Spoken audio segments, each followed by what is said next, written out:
South India shopping mall kilo sale అభిమానుల కోరికపై శ్రావణంలో కూడా ఆషాఢం ధరలకి.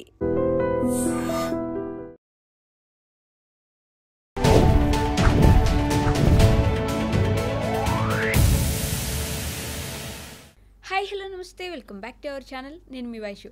కొంతమందికి చిన్నప్పుడు అంటే చైల్డ్హుడ్లో ఏదైనా ఒక చిన్న ట్రామా ఉండుండొచ్చు, ఏదో బాగా డిస్టర్బెన్స్ ఉండుండొచ్చు. అది ఫ్యూచర్లో ఆల్మోస్ట్ పెద్ద అయిపోయిన తర్వాత కూడా వాళ్ళని కలిచివేస్తూ ఉంటుంది. దానివల్ల ఎవరైనా దగ్గర అవుతున్నా, లేకపోతే ఎవరైనా వాళ్ళ మీద నిజంగా ప్రేమ చూపిస్తున్నా ఆ కనెక్షన్ ఎలా తెంచేసుకోవాలి, ఎలా వాళ్ళకి దూరం అయిపోవాలి, వాళ్ళు నాకు దగ్గర అయితే ఏమవుతుందో అనే భయంతో చాలామంది ఉండిపోతారు. అంటే they are scared of connections. ఎందుకని, దాంట్లోంచి బయటకు ఎలా రావాలి, ఈ విషయం గురించి మాట్లాడడానికి థెరపీ టాక్స్లో ఈరోజు నాతో పాటు డాక్టర్ హరీష్ తెన్నేటి గారు ఉన్నారు, మోటివేషనల్ స్పీకర్ కూడా. సార్తో మాట్లాడదాం. Hello sir. నమస్తే. నమస్తే. సో నిజంగానే childhood trauma is real, almost చాలామందికి ఉంటుంది. బట్ అదే కంటిన్యూ చేస్తూ క్యారీ ఆన్ చేస్తూ ఫ్యూచర్లో మన మీద నిజంగా ప్రేమ చూపించే వాళ్ళకో, లేకపోతే మనతో ఉందామని అనుకుని వచ్చే వాళ్ళకో భయపడిపోయి వద్దొద్దు, మనకి రిలేషన్షిప్ వద్దు, ఈ కనెక్షన్ వద్దు అని కట్ చేసుకుంటూ ఉంటారు. అవసరం లేకపోయినా ఇష్టం ఉన్నా కూడా. వాట్ కెన్ వి సే, అంటే ఏం చెప్పగలం వాళ్ళు? చాలా ఇంపార్టెంట్ అమ్మా, ఇది మొత్తం త్రూ అవుట్ అర్థం చేసుకోవాలి. ఫస్ట్ మనము ఏది యాక్సెప్ట్ చేస్తామో అది మనం అవుతాం. ఓకే, ఫర్ ఎగ్జాంపుల్ నా దగ్గర నుంచి ఎవరైనా ఏదైనా దొంగతనం చేశారు, నేను ఎప్పుడూ నష్టపోతాను అనేది నేను యాక్సెప్ట్ చేస్తాను. నన్ను అందరూ మోసం చేసేస్తారు, నేను ఎప్పుడూ నష్టపోతానండి అని ఫిక్స్ చేసుకుంటాడు. ఓకే, బై మిస్టేక్ ఎప్పుడైనా ఎవరిదైనా పెన్ మనం రాసి జేబులో పెట్టుకుని మర్చిపోతాం, ఏయ్ నువ్వు దొంగవిరా, దొంగతనం చేసావు అన్నాడు అనుకో, కొన్ని రోజుల తర్వాత అది మైండ్లో సెటిల్ అయ్యి నన్ను దొంగ అన్నారు, నేను దొంగనే, నేను ఎవ్వరికి నచ్చను, ఈ టైప్లో ట్రామా అనేది జరిగినప్పుడు దాన్ని మనం తీసుకుని లోపల సెటిల్ చేసుకుంటే అది మనలో పార్ట్ అయిపోతుంది. ఇది బాగా ఎక్కించుకోవాలి మైండ్లోకి. ట్రామా అనేది జరుగుతుంది, దాన్ని నీ మైండ్లోకి ఎక్కించుకుని నేను అది కలిసిపోయాం అని అనుకున్న రోజున ఇబ్బంది పడతారు. చాలామందికి జరుగుతుంది. ఇంట్లో వైఫ్ అండ్ హస్బెండ్, అమ్మా నాన్న కొట్లాడుకున్నారని చూసి అసలు నాకు పెళ్ళే వద్దు అని అనుకున్న వాళ్ళు తెలుసు. సో పాయింట్ ఏంటంటే, పెళ్లి చేసుకుని ఏంటి ఎప్పుడు గొడవ పడుతుంటారు ఈ టైప్లో. వీళ్ళందరికీ మెయిన్గా జరిగేది వాళ్ళ గురించి వాళ్ళకి తెలియక ఇతరులు ఎవరో వచ్చి ఫుల్ఫిల్ చేస్తారు, అండ్ ఆ ఫుల్ఫిల్ చేసేవాళ్ళు పర్ఫెక్ట్గా ఈ క్రైటీరియాతో ఉండాలి, లేకపోతే నేను ఫుల్ఫిల్ కాను అనే ఒక దాంట్లో కూర్చుంటారు. వాళ్ళకి ఎంత ఫియర్ ఆఫ్ కనెక్షన్స్ ఉంటాయంటే, ఇలాంటి అమ్మాయి వస్తే, ఇలాంటి డ్రెస్ వేసుకుని వస్తే ఈమెకి మన కల్చర్ నచ్చదా, ఈ టైప్లో అన్నిటికీ ఒక్కొక్క సెట్ ఆఫ్ రూల్స్ పెట్టుకుంటారు. మన మైండ్ ఎప్పుడు కూడా ఎంత కాంప్లికేట్ చేస్తే నేను అంత ట్విస్ట్ చేస్తాను. ఎంత ఇక్కడ ఈజీ చేసుకుంటే లైఫ్ అంత బ్యూటిఫుల్గా ఉంటుంది. ఎంత ఈజీ చేసుకుంటే మనం చూడండి, కావాలంటే ఎప్పుడైనా చాలా ఆప్షన్స్ ఉన్నాయనుకోండి, ఏం సెలెక్ట్ చేసుకోవాలో అర్థం కాదు. 2-3 ఆప్షన్స్ ఉన్నాయి, కావాల్సింది సెలెక్ట్ చేసుకోవడం ఈజీ అవుతుంది. ఓకే, దట్ ఈస్ ఒక చాయిస్లో తీసుకునేటప్పుడు మనకి తెలియకుండానే మనలో సో మెనీ ఫ్యాక్టర్స్ పాపప్ అవుతాయి. అలాంటప్పుడే మనకి ఇలాంటి రెస్పాన్సెస్ వస్తాయి. ఈ కనెక్షన్స్ ఏర్పరచుకున్నప్పుడు బేసిక్గా వన్ ఇంపార్టెంట్ ఫ్యాక్టర్, చాలా ఉన్నాయి, అందులో important factor loss of control అని చెప్తాం. అంటే నా జీవితాన్ని నేను ఇంకా కంట్రోల్ చేసుకోలేనేమో, మిగతా వాళ్ళు వచ్చేస్తారు నా లైఫ్లోకి, ఇంకొక పర్సన్ వస్తే వాళ్ళకి నేను ఎంత రెస్పాన్సిబుల్గా ఉండాలో, నేను ఎంత వాళ్ళ అధీనంలోకి వెళ్ళిపోతానేమో అనేటట్టుగా మన మీద మన కంట్రోల్ తప్పిపోతుంది, నేను నా లైఫ్ని నాకు నచ్చినట్టుగా బ్రతకలేను అనేటప్పుడు కూడా ఇలాంటి ఫియర్ ఆఫ్ కనెక్షన్స్ వస్తాయి. ఆర్ పాస్ట్ ఎక్స్పీరియన్సెస్ని బాగా స్ట్రాంగ్గా పెట్టేసుకుని, అండ్ అది ఇంకా నేను ఇందులోంచి బయటకు రాలేను, ఈ ప్యాటర్న్ వాళ్ళే ఉంటారు ఈ లైఫ్లో, మనుషులంతా ఇంతేనండి అని ఒక ఆయన కుక్కను పెంచుకుంటాడు. ఆయన ఎందుకు అంటే, మనుషుల కంటే కుక్కలే నయమండి అని చెప్పాడు. మనుషులందరూ అలా ఉండకపోవచ్చు కదా. సో అందుకని ఒక ఫీలింగ్ని జనరలైజ్ చేస్తారు. ఓకే, అందులో జీన్స్ వేసుకున్నాం ఫాస్ట్ అండి, జీన్స్ వేసుకున్న వాళ్ళంతా ఫాస్ట్ అమ్మాయిలు, ఇంకా వాళ్ళతో మనం పడలేం, ఈ టైప్లో ఒక చిన్న పాయింట్ని they will generalize it and అందరికి అప్లై చేస్తారు. ఓకే, దీనివల్ల చాలా చాలా చాలా చాలా కనెక్షన్స్లో ప్రాబ్లమ్స్ వచ్చి, రిలేషన్షిప్ ప్రాబ్లమ్స్ వచ్చి, బలవంతంగా లాంటి వాళ్ళకి పెళ్ళైనా ఇంట్లో వాళ్ళు ఎప్పుడూ అండర్ ద థ్రెట్ అనమాట. ఓకే. ఓకే ఇలా ఉందా, ఇలా ఉన్నారు, ఇలా ఉన్నారా అనేటట్టుగానే బ్రతుకుతూ ఉంటారు లైఫ్ అంతా. ఓకే. ఓకే. సో ఈ చిన్నప్పుడు వచ్చిన ట్రామాస్ని మనం ఇప్పుడు బాగా ట్రెండ్ చేసి it is easy to say చిన్నప్పుడు జరిగిన ట్రామా వల్ల ఇలా ఉన్నానని. బట్ ఇప్పటి నుంచి అన్న అట్లీస్ట్ ఎవరికైనా అలా ట్రామా జరిగితే ఉంటుందిరా బై లైఫ్లో చాలా జరుగుతాయి, అన్నిటిని ఎక్కించుకో, ఇక్కడ లైట్ తీసుకుని ముందుకెళ్ళు అనేదే నేర్పించాలి.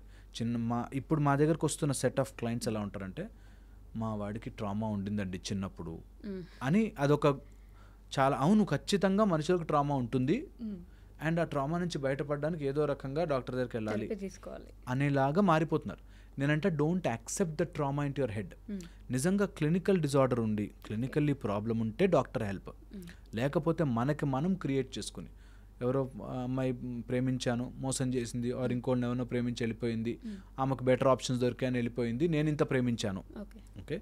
దీనివల్ల ఏమవుతుందంటే అమ్మాయిలందరూ ఇలా ఉంటారు అనే ఒక సెట్ ఆఫ్ రూల్స్ పెట్టుకుంటారు and they create a beautiful boundary around them.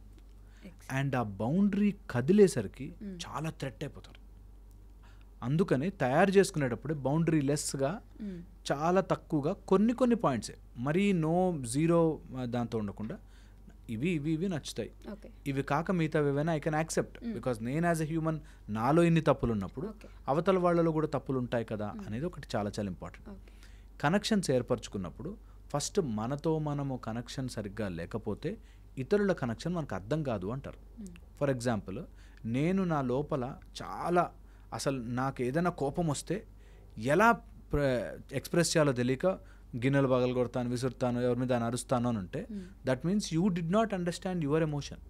నాకు కోపం వస్తే ఎలా దాన్ని వెంటౌట్ చేయాలి అనే సింపుల్ లాజిక్ నాకు తెలియకపోతే ఎవరి మీదైనా నేను చూపించినప్పుడు వాళ్ళు డెఫినెట్లీ హర్ట్ అవుతారు. So when I don't control my self, నేను ఆ ఎనీ కనెక్షన్ నా లైఫ్లోకి వచ్చింది నన్ను కంట్రోల్ చేస్తుందేమో అనే ఫియర్లోనే బ్రతుకుతాను. ఓకే. సో అందుకని first connect with your self. ఇంటర్నల్గా లోపలికి వెళ్ళి ఏంటి మాట్లాడుతుంది లోపల, అంతసేపు నాతో గుడు మాట్లాడుతాం కదా, అది ఏంటి అసలు, what is it so much analysing inside me అనే దాని గురించి కాస్త కనెక్ట్ ఏర్పరచుకుంటే 10 minutes జాబ్ తెలుసా. జస్ట్ కూర్చొని ఏమంత ఆలోచించాను నా ఫుల్ డే, నా మైండ్ బిజీగా ఏంటి ఆలోచిస్తోంది అనేది పెట్టుకోవాలి. ఎవ్రీడే 10 minutes దాని మీద స్పెండ్ చేయాలి. SIT aside. మెడిటేషన్ కూడా వద్దు, ఇంకా మెడిటేషన్ చెప్పట్లే నేను. జస్ట్ బస్లో కూర్చున్నప్పుడు ఏదైనా ట్రావెల్ చేస్తున్నప్పుడు జస్ట్ కూర్చుని ఎటు పోతుంది అసలు నా మైండ్, ఎందుకంత జంప్ చేస్తుంది, వేర్ యామ్ ఐ గెటింగ్ ఆ స్పార్క్ వచ్చి, కోపం వచ్చి, ఫ్రస్ట్రేషన్ వచ్చి, ఇరిటేషన్ వచ్చి, డిప్రెషన్ వచ్చేవి ఏంటి థాట్స్. ఆ థాట్స్ని నేను ఎంత ఈజీగా వదిలేయాలి. ఒక మొగ్గ ఎలా అయితే నైస్గా విచ్చుకుంటుందో, లేకపోతే ఒక క్యాటర్ పిల్లర్ మంచిగా కక్కుని దాటి బటర్ఫ్లై అవుతుందో, అలాగ కొన్ని ఆలోచనల ద్వారా కొన్ని వదిలిపెట్టి బయటకు వెళ్ళాలి. సమ్ థాట్స్ దట్ హిందువులంతా ఇట్లుంటారు, ముస్లింలంతా ఇలా ఉంటారు, క్రిస్టియన్లంతా ఇట్లాంటి వాళ్ళు అనే దగ్గర నుంచి మొదలుపెట్టి, వెజ్ తింటే ఇట్లాంటి వాళ్ళు, నాన్ వెజ్ తింటే ఇట్లాంటి వాళ్ళ దగ్గర నుంచి మొదలుపెట్టి, భార్యలంటే ఇలా ఉండాలి అని, భర్తలంటే ఇట్లా ఉండాలనో ఏదో ఒకటి సమ్ ఫ్యాక్టర్ పెట్టుకుని దాంట్లోంచి ప్రపంచాన్ని చూస్తుంటారు. అలాంటి వాళ్ళకి కనెక్షన్స్ చాలా కష్టమైపోతాయి. ఓకే, చాలా చాలా కష్టమైపోతాయి. సో ఎంత నీ కక్కువ నుంచి బయటకు రాగలిగితే అంత బ్యూటిఫుల్ కనెక్షన్స్ ఏర్పడతాయి. ఓకే. అండ్ ఎవరికైనా ఇట్లాంటి ఇన్సెక్యూరిటీస్ ఉంటే నిజంగా కూడా థెరపీ హెల్ప్ చేస్తుంది. సమ్ స్ట్రింజెంట్ లైన్స్ పెట్టుకుని ఆ లైన్స్ మధ్యలోంచే ప్రపంచాన్ని చూస్తారు. సో చూడకండి అట్లాగా, చాలా చాలా ఇంపార్టెంట్. అండ్ ఒకసారి లవ్ ఫెయిల్యూర్ అయితే that's okay. Sometimes out of ఇంతమందిలో 1, 2, 3, 4, 5, 6 ఆప్షన్ ఫెయిల్ అవ్వచ్చు. సో ఏమీ కాదు. మనము ఎప్పుడైతే మనం ఫుల్ఫిల్ చేసుకోలేమో, మనని మనం హ్యాపీగా ఉంచుకోలేమో, మన లైఫ్లోకి అలా నెగిటివ్ పీపులే వస్తారు. This is the key. ఒకవేళ ఈ వీడియోలో ఏమైనా తెలుసుకోవాలంటే, మీకు బయట ఎవరితోనో కనెక్షన్స్ భయం ఉంది అంటే మీ లోపల మీరు సరిగ్గా కనెక్ట్ అవ్వలే.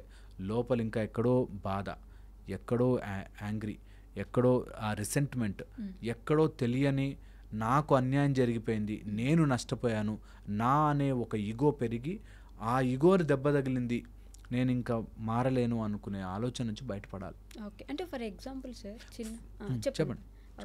చిన్నప్పుడు పేరెంట్స్ కానీ లేకపోతే ఇంట్లో వాళ్ళ ప్రేమ ఎవరిది దొరకలేదు, ఒక మనిషి ఉన్నాను కానీ నన్ను ఎవరు పట్టించుకోలేదు అనేది ఒకటి ఉంటుంది. లేకపోతే హాస్టల్కి వెళ్ళిపోయాను, సో నాకు ఎక్కడ ప్రేమ దొరకలేదు, మిగతా వాళ్ళ పేరెంట్స్ వచ్చి చూశారు, అది నేను క్యారీ చేస్తున్నాను. ఇన్ ఫ్యూచర్ నాకు ఎవరో ఒక మంచి అబ్బాయి, ఫుల్ ప్రేమ చూపించే అబ్బాయి వస్తే కూడా నో నాకు అదే కరెక్ట్, నేను అంతే ఉండాలి, నాకు ఈ కనెక్షన్ సెట్ అవ్వదు, నేను ఈ ప్రేమను యాక్సెప్ట్ చేయలేకపోవచ్చు.